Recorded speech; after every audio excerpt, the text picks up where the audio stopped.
everyone, Assalamu alaikum. Welcome to Sama Podcast. This is Ravi Shahid. US presidential elections 2024 कुछ ही घंटों की दूरी पर हैं। अगला अमरीकी सदर कौन बनने जा रहा है, डोनाल्ड ट्रंप या कैमला हारिस, ये फैसला भी ज़्यादा दूर नहीं। और इसी हवाले से डिस्कशन के लिए हमारे साथ समा पॉडकास्ट के सेट पर मौजूद हैं mister Usman Shahid. He is an international relation expert and analyst. अस्सलाम वालेकुम उस्मान साहब। वालेकुम सलाम। Welcome back. उस्मान साहब, जैसे कि मैंने बताया, फैसला ज़्यादा दूर नहीं है। Who is gonna be the next US president, मतलब एक गूंज उठी हुई है, हर तरफ शोर है। तो इस वक्त एक करंट पोल्स के मुताबिक क्या अपडेट है? किसका पलड़ा ज़्यादा भारी नज़र आ रहा है? किसी का पलड़ा ज़्यादा भारी नज़र नहीं आ रहा, बिल्कुल करीब करीब है, बड़ा स्लिम मार्जिन है। और यही ट्रेंड हमने देखा, इसकी प्रोजेक्शन जो की जा रही थी वो पिछले चंद महीनों से थी है। यहाँ पे एक इंटरेस्टिंग पॉइंट ये है कि कैमला हैरिस को अपनी कैंपेन रन करने के लिए एनफ टाइम नहीं मिल सका। जबकि ट्रंप जो है 2 साल से तकरीबन 15 नवंबर 2022 से लेके अपनी कैंपेन जो है वो लेके चल रहे हैं। और अगर आज तक वो अपनी कैंपेन करते हैं तो ये 701 दिन बनते हैं। जब अब तो कैंपेन्स बंद हो चुकी जी तो तकरीबन 700 दिन उन्हें अपनी कैंपेन करने का मौका मिला, जबकि 453 दिन जो है वो कैंपेन की बाइडन ने। तो बाइडन अगर इस चीज़ को अपना जल्दी समझ जाते और स्टेप डाउन कर जाते तो कैमला जो है वो मेरे ख्याल में रीज़नेबल तरीके से अपना केस जो है वो प्रेजेंट करने के काबिल हो सकती हैं। लेकिन अगर हम पोल को देखें तो फिर भी कैमला 47.1%, मतलब 1 पॉइंट से फिर भी आगे जा रही हैं। तो मेरे ख्याल में मतलब कैंपेन्स करने का ट्रंप को कुछ खास फ़ायदा नहीं हो रहा, आप कहना चाह रहे हैं? मेरे ख्याल में फ़ायदा डेफिनेटली उन्हें हो रहा है, लेकिन इस वक्त जो इंटरनेशनल हालात हैं उसके तनाजुर में देखा जाए तो वहाँ का वोटर उससे भी इन्फ्लुएंस हो रहा है। एक तो डोमेस्टिक पॉलिटिक्स है जो डेफिनेटली असरअंदाज होती है, लेकिन जो इंटरनेशनल फैक्टर्स हैं, डायनामिक्स हैं, वो भी इस कैंपेन को बहुत हद तक मुतासिर कर रहे हैं। तो जैसे कि अभी आपने बताया कि ट्रंप पिछले 2 साल से कैंपेन्स करते आ रहे हैं, और चलें इन एनी केस अगर फैसला उनके हक में नहीं आता तो आपको लगता है कि इलेक्शन रिजल्ट्स के बाद भी वो कैंपेन जारी रखेंगे? It has never been the case before. अगर हम देखते हैं कि ट्रंप ने जिस तरीके से अपना इन्फ्लुएंस किया राइटर्स को और कैपिटल के ऊपर अटैक कर दिया 6 जनवरी को, और उसे डे ऑफ लव कहते हैं आज भी डोनाल्ड ट्रंप। और जैसे मैंने कहा था लास्ट टाइम भी, मुहब्बे वतन तस्वुर करते हैं। लेकिन एक सबसे इंटरेस्टिंग चीज़ ये है कि इस हवाले से अब पहले से सेंस ऑफ रियलाइजेशन है अमेरिकन जो पेंटागन है और कांग्रेस के एंड के ऊपर है, और उन्होंने अपने ट्रूप्स को जो है वो एक्टिव कर दिया हुआ है कि कोई मुसल्ला जत्था जो है वो मार्च ना कर सके है। लेकिन यहाँ पे एक और चीज़ अच्छी भी ये है कि जिस तरीके से अमेरिका का एक इंतज़ामी जो सियासी और उनका कॉन्स्टिट्यूशनल ढांचा जो है उसकी मजबूती नज़र आती है। हम लास्ट टाइम भी देखते हैं डोनाल्ड ट्रंप ने पहले दिन आके जो एग्जीक्यूटिव ऑर्डर साइन किया, 11 मुस्लिम मुल्कों को बैन कर दिया, उसको सुप्रीम कोर्ट ने स्ट्राइक डाउन कर दिया। और इस केस के ऊपर भी बड़ा हार्ड स्टांस लिया कांग्रेस ने, और उसके साथ जो अपना क्या कहते हैं सुप्रीम कोर्ट है, और उन तमाम लोगों को जो है कि they were brought to the book, उनके ऊपर केस अभी तक चल रहे हैं।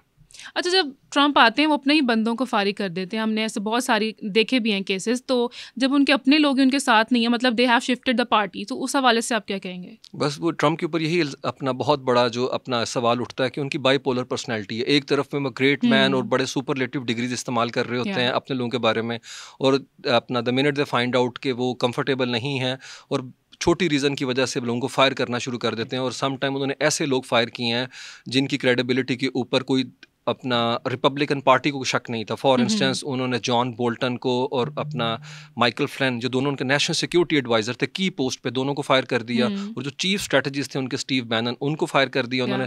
रिक्स टिलरसन जिसको वो लेके आए थे एक्सन मोबाइल कंपनी से, उनको भी उन्होंने फायर कर दिया। तो मेरे ख्याल में ये बड़ी एक अजीबोगरीब किस्म की चीज़ होगी उन रिपब्लिकन नॉमिनीज के लिए जिनको ट्रंप इस वक्त जो है ना वो अगर जीतने की सूरत के अंदर कांग्रेस के अंदर भेजते हैं, क्योंकि मोस्टली उनके जो पास्ट की एडमिनिस्ट्रेशन के लोग हैं वो उनको एंडोर्स नहीं कर रहे। और मोस्टली लोग हमें खड़े नजर आते हैं कैमला हैरिस के साथ। इवन माइक पेंस, उनके जो वाइस प्रेसिडेंट है, वो डोनाल्ड ट्रंप को सपोर्ट करने को तैयार नहीं है। और उसके अलावा बुश एडमिनिस्ट्रेशन के अंदर जो डीप स्टेट जो है जेब बुश और जो बुश जूनियर हैं, वो तो इसके साथ खड़े नजर नहीं आते। जबकि रिपब्लिकन की जो अपनी इस्टेब्लिशमेंट है, मिट रोमनी और Paul Ryan, they have never been Trumper. उन्होंने ट्रंप को कभी सपोर्ट नहीं किया और उसे अमेरिकन कॉन्स्टिट्यूशन के लिए एक पोटेंशियल थ्रेट कंसिडर करते हैं। तो मेरे ख्याल में ट्रंप के जो वोट हैं उनकी अपनी पॉलिटिकल पार्टीज़ में वो इतने ज़्यादा नहीं, लेकिन जो ट्रंप के सपोर्टर्स हैं, जो रिपब्लिकन वोटर्स हैं, वो डेफिनेटली ट्रंप की साइड के ऊपर टिल्ट करते नज़र आते हैं। अच्छा, सिर्फ सपोर्टर्स और वोटर्स की बेसिस पर ट्रंप इतना कॉन्फिडेंट कैसे हैं, मतलब जब इतने बड़े बड़े लोग उनके सपोर्ट में नहीं हैं? एक्चुअली वजह यह है वहाँ का जो तर्ज इंतहाब है वो बड़ा इंटरेस्टिंग है। जैसे हमारा पाकिस्तान में हम देखते हैं कि पहले हम पार्लियामेंटेरियंस का इंतहाब करते हैं और वो उनमें से एक हाउस ऑफ द लीडर को चुनते हैं, लेकिन अमेरिका में इनडायरेक्ट इलेक्शन है। अमेरिका में इलेक्टोरल सिस्टम जो है उसके तहत प्रेसिडेंट जो है वो आता है, उसका चाहे वो कांग्रेस का कभी मेंबर रहा हो या ना रहा हो। Trump has never been to the Congress ever in his life है। तो ट्रम्प को कांग्रेस से उस तरीके का कोई माइलेज कभी नहीं मिला, लेकिन वो अपने जो स्ट्रेंथ है उसको अपना ड्राइव करते हैं, अपने वोटर जो बेस है वहाँ से है। तो इलेक्टोरल सिस्टम जो है वो कुशन देता है डोनाल्ड ट्रम्प को, और डोनाल्ड ट्रम्प वहाँ पे पहुँच सकते हैं। लेकिन यहाँ पे एक इंटरेस्टिंग बात यह है कि अमेरिका के सिस्टम के अंदर उन्होंने कंपार्टमेंटलाइजेशन इस तरीके से सिस्टम की हुई है कि ट्रम्प रेड लाइन क्रॉस नहीं कर सकते। अगर वो करेंगे तो उन पे चेक कांग्रेस का है, कांग्रेस पे चेक वहाँ की अदालत का है, सुप्रीम कोर्ट का है, और सुप्रीम कोर्ट की जो नॉमिनेशन है वो डोनाल्ड ट्रम्प करेंगे। तो सिस्टम एक दूसरे पे चेक रख के, चेक एंड बैलेंस का एक ज़बरदस्त सिस्टम उन्होंने दुनिया में इंट्रोड्यूस करवाया, जिसकी वजह से कोई अपने एम्बिट और ऑर्बिट से जो है वो बाहर नहीं निकल सकता। अच्छा उस्मान साहब, इसी के साथ if I talk about Kamala Harris, तो अमेरिकन विमेन का वोट फॉर श्योर कैमला के साथ है। तो अमेरिकन विमेन की जो पॉपुलेशन है उसके हवाले से आपकी क्या राय है? अच्छा, यहाँ के ऊपर एक इंटरेस्टिंग चीज़ which needs to be noticed कि अमेरिका के अंदर जेंडर गैप से ज़्यादा अभी जो बहस हो रही है वो रेस गैप के ऊपर हो रही है कि ख़वातीन के अंदर जो है वो कलर्ड ख़वातीन भी हैं और वाइट वीमेन भी हैं। वाइट वीमेन पूरे वोटर का 30% बनती हैं, और अगर हम हिस्ट्री में देखें तो वाइट वुमेन ने कभी अपना जो है डेमोक्रेट्स का साथ नहीं दिया, सिवाय एक केस में जब बराक ओबामा आए थे 2008 के अंदर, जब वो चेंज का नारा लेके आए थे। उसके अलावा 2016 के इलेक्शन के अंदर ख़वातीन का बड़ा चंक जो था वाइट का, उन्होंने जो डोनाल्ड ट्रंप के कैंप के अंदर थे उन्होंने वहाँ वोट किया था। इवन उन्होंने 2020 में बाइडन को वोट नहीं किया। 53% ख़वातीन जो वाइट थी उन्होंने अपना डोनाल्ड ट्रंप को वोट दिया, जबकि वो जानती हैं डोनाल्ड ट्रंप का जो अंदाज़े गुफ्तगू है वो कितना सेक्सीस्ट है, किस तरह से वो डिवाइसिव है और किस तरह से मिसोजिनिस्टिक वो बुली करते हैं ख़वातीन को है। लेकिन उसके बावजूद वाइट वीमेन जो हैं वो चीज़ों को डिफरेंट तरह से देखती हैं। जबकि दूसरी तरफ हम देखते हैं हिस्पैनिक पॉपुलेशन वीमेन की है, मुस्लिम पॉपुलेशन और जो एशियन पॉपुलेशन है, कलर्ड जो वीमेन है, वो हमेशा डेमोक्रेट्स के कैंप के अंदर हैं, और 91% ने वोट किया था अरब मुस्लिम्स ने, और जो अपना ब्लैक वीमेन थी 2020 में बाइडन को है।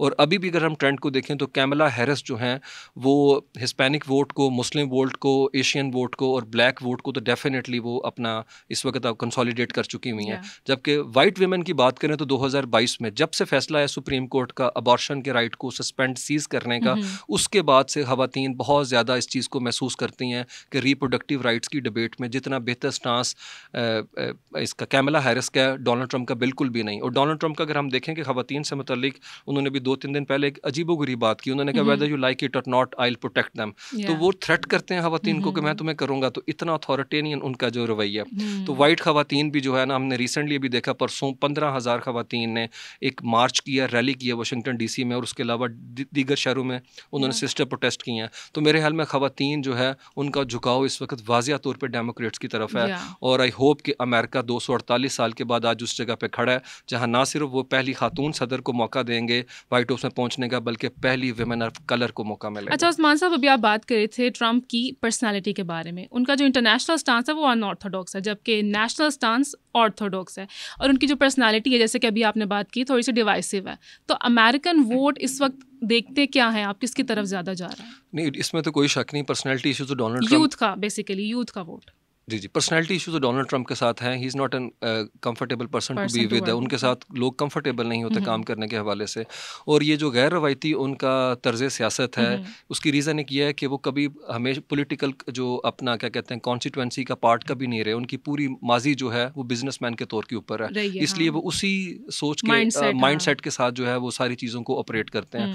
अगर नौजवान की बात करें तो नौजवान डेफिनेटली हमें जो है वो अपना नज़र आता है इस वक्त तकसीम के अंदर है, तकसीम का शिकार नज़र आता है। अगर हम मुस्लिम वोटर्स की बात करें तो हैरान कुन तौर पे मुस्लिम वोटर भी इस वक्त समझ रहा है कि वो सियासी तौर पे बेघर हो चुका हुआ है, क्योंकि डेमोक्रेट से जो उनकी उम्मीदें जुड़ी थी वो गज़ा के क्राइसिस 2 साल के बाद मुकम्मल तौर के ऊपर जनाब क्या कहते हैं डिसहार्ट हो चुके हुए हैं।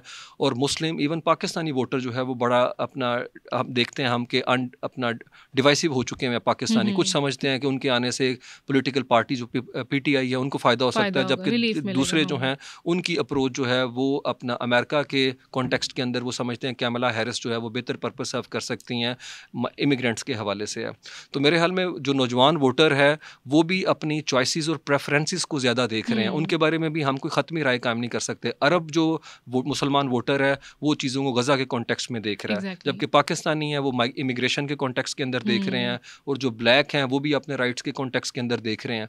तो मेरे ख्याल में हम इसको अपना बड़ा ग्रे एरियाज़ हैं यहाँ के ऊपर अगर हम नौजवान वोटर की बात करें। लेकिन एक चीज़ फॉर श्योर है कि नौजवान वोटर जो है वो अपने मुस्तकबिल को लेके बहुत ज़्यादा परेशान है, क्योंकि जो हालात वाक़यात वो इर्द गिर्द देख रहा है इंटरनेशनली, और उसके अंदर अमेरिका का जो स्टांस है वो बहुत ही ज़्यादा डाइल्यूट कर चुका हुआ है। और नौजवान वोटर्स, अगर हम आपने देखा हो कि अमेरिका की यूनिवर्सिटीज़ के अंदर कितने प्रोटेस्ट हुए हैं गज़ा को लेके, पैलेस्टाइन को लेके है, तो वहाँ के जो इंटेलिजेंशिया, जो पढ़ा लिखा तबका है, वो अपने मुल्क के ऊपर ये जोर दे रहा है कि वो असर्ट करें, वो इस सिचुएशन में न्यूट्रल ना रहें, बल्कि भी आर्म्स एम्बार्गो की बात कर रहे हैं। वो है कि ये अमेरिका जो है अपने आर्सनल वहाँ पे भेजने से बाज रहे, क्योंकि उसकी वजह से वो फ्यूल कर रहे हैं उस वॉर को है। और अभी हमने रिसेंटली देखा कि टर्की ने 52 कंट्रीज़ के साथ यूनाइटेड नेशन में कल जो है लेटर सेंड किया, जिसमें Pakistan, OIC, Iran, Russia, Iraq, China समेत 52 कंट्रीज़ ने अपना जो है ना वो साइन किए हुए सिग्नेटरी। तो लेट्स सी कि हाउ थिंग्स ट्रांसपायर। लेकिन मेरे ख्याल में अगर डोनाल्ड ट्रंप आते हैं या कैमला हैरिस आती हैं तो गज़ा की सिचुएशन जो है वो वर्स होगी, पीछे हटने के चांसेस कम है, क्योंकि नेतन्याहू जो है वो अपनी पॉलिसी अमेरिका को देख के नहीं बदलते। उसमें हमने देखा कि बाइडन जैसे ही उन्हें थोड़ा सा पुश करते हैं सीज़ फायर की तरफ, तो वो बड़ा कैटेगोरिकल स्टांस रखते हैं कि हम अपने वेस्टेड इंटरेस्ट को देख के फैसला करेंगे, कोई कंट्री हमें उस तरह पुश नहीं कर सकता। तो मेरे ख्याल में जो ज्यूश लॉबी है वो बड़ी एक्टिव है वाशिंगटन DC के अंदर है, तो इसलिए वेपन सप्लाई का कट होने का तो कोई सवाल नहीं बनता। जी, चांस नहीं आएगा।